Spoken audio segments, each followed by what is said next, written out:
রাধে রাধে। আজকে আমরা ১৩তম শ্লোক সম্পর্কে জানব এবং পরবর্তীতে সময় পেলে আমরা ১৪-১৫ নম্বর শ্লোক অবধি যাব। তো শুরু করা যাক ১৩তম শ্লোক দিয়ে। খট্টঙ্গ নাম রাজর্ষি জ্ঞাতে যত্তামিহাশুয়ো ইয়ুষঃ মুহুর্তৎসর্বমুৎসৃজ্য গতবানাভয়ম হরিম।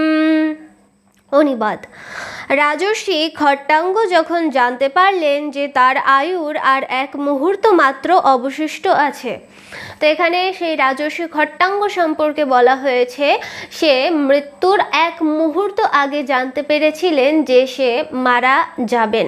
তাহলে তারপরে সে কি করেছে? তিনি তৎক্ষণাৎ সমস্ত জড় জাগতিক বিষয় পরিত্যাগ করে শ্রীহরির অভয় পদে শরণাগত হয়েছিলেন। দেখুন, সে ছিলেন মহর্ষি, সে ছিলেন রাজর্ষি, এই কারণে সে কিন্তু মৃত্যুর আগে জানতে পেরেছে। তো আপনারা ভাববেন না যে আমরাও মৃত্যুর আগে জানতে পারবো আর তখন সব কিছু ত্যাগ করে একদম ভগবানের সন্নিকটে চলে যাব, এমনটা কিন্তু হবে না। কারণ আমরা নেই মহর্ষি, আমরা নই রাজর্ষি, এ কারণে আমরা মৃত্যুর আগে জানতেও পারবো না, আমরা হঠাৎ করেই মরে যাব।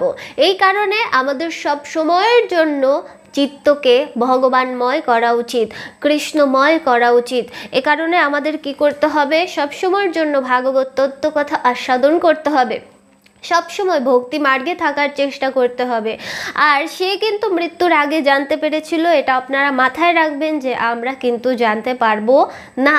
এরপরে ১৪ নম্বর শ্লোকে কি বলা হয়েছে? तावप्येतर्हि कौरव्या सप्ताहं जीवितावधिः उपकल्पाय तत्सर्वं तावद्यात् सम्परायिकम्।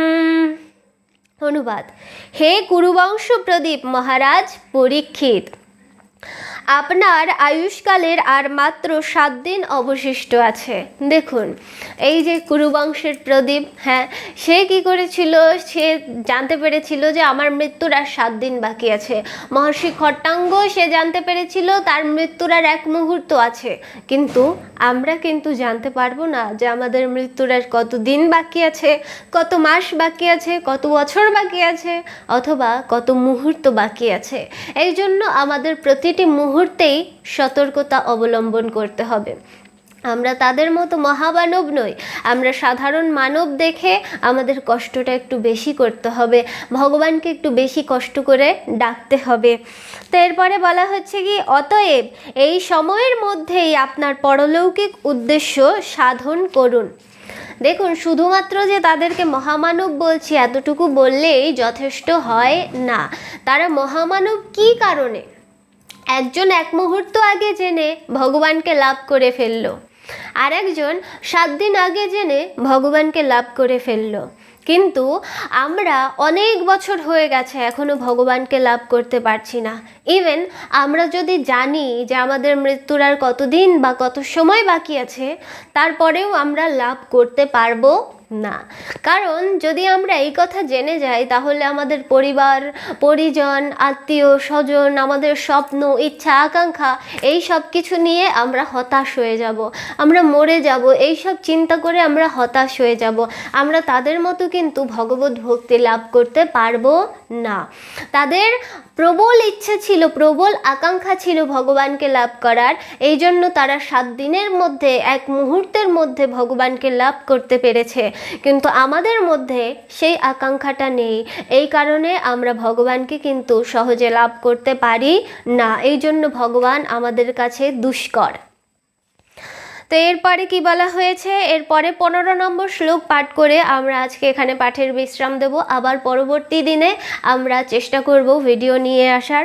তো ১৫তম শ্লোকে বলা হয়েছে কি, অন্তকালে তু পুরুষা আগতে গত সদ্ভসঃ ছিন্দাদস্যঙ্গা শস্ত্রেণ স্পৃহম দেহে হনুজিয়চ্যতাম।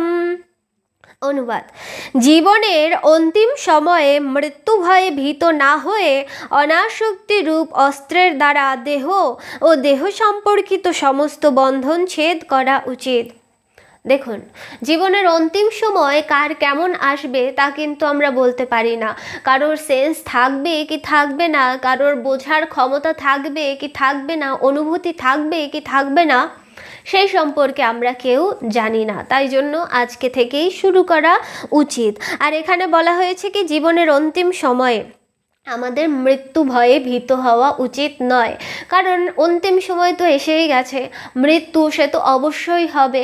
তাহলে তাকে আর ভয় পেয়ে লাভ কি আছে? ভয় পেলে সে তো আর ফিরে যাবে না যে আচ্ছা বেচারা ভয় পাচ্ছে, চলো ছেড়ে দাও ওকে, এমনটা তো করবে না, তাই না? তাই জন্য আমাদের কি করা উচিত? ওই সময় সব কিছুর মোহ ত্যাগ করে দেওয়া উচিত, যে আমি তো চাইলেও আর এখানে এখন থাকতে পারবো না, আমাকে তো যমদূতেরা এসেছে নিয়েই যাবে। তাহলে এখন আমার কি হওয়া উচিত? এখন আমার নির্মোহ হওয়া উচিত, এখন আমার ভগবানকে ডাকা উচিত, এখন আমার ভগবত তত্ত্ব সম্পর্কে জানার হয়তো বা আর কোনো সময় নেই, কিন্তু তাকে অনুভব করার চেষ্টা করা উচিত যে হে ভগবান, এখন আমি তোমাতেই সমর্পিত, আমার মৃত্যু এসে গেছে, এখন তুমি যা করার তাই করো। এভাবেই আমাদের ভগবানের প্রতি নিজেকে সমর্পণ করা উচিত। তো আজকের এই পাঠ থেকে কী শিক্ষা মিলল সে কথাটা আপনারা কমেন্টে জানাবেন। আশা করি সকলেই একটু হলেও অনুভব লাভ করতে পেরেছেন যে আসলে আমাদের মৃত্যুটা হয়তো বা কত নিকটে রয়েছে, হয়তো বা একটু দূরে রয়েছে, কিন্তু নিশ্চিত রয়েছে। এই কারণে আমাদের ভগবানকে অবশ্যই ডাকতে হবে, কারণ জীবনে মরণে তুমি ছাড়া আর কোনো গতি নেই। রাধে রাধে।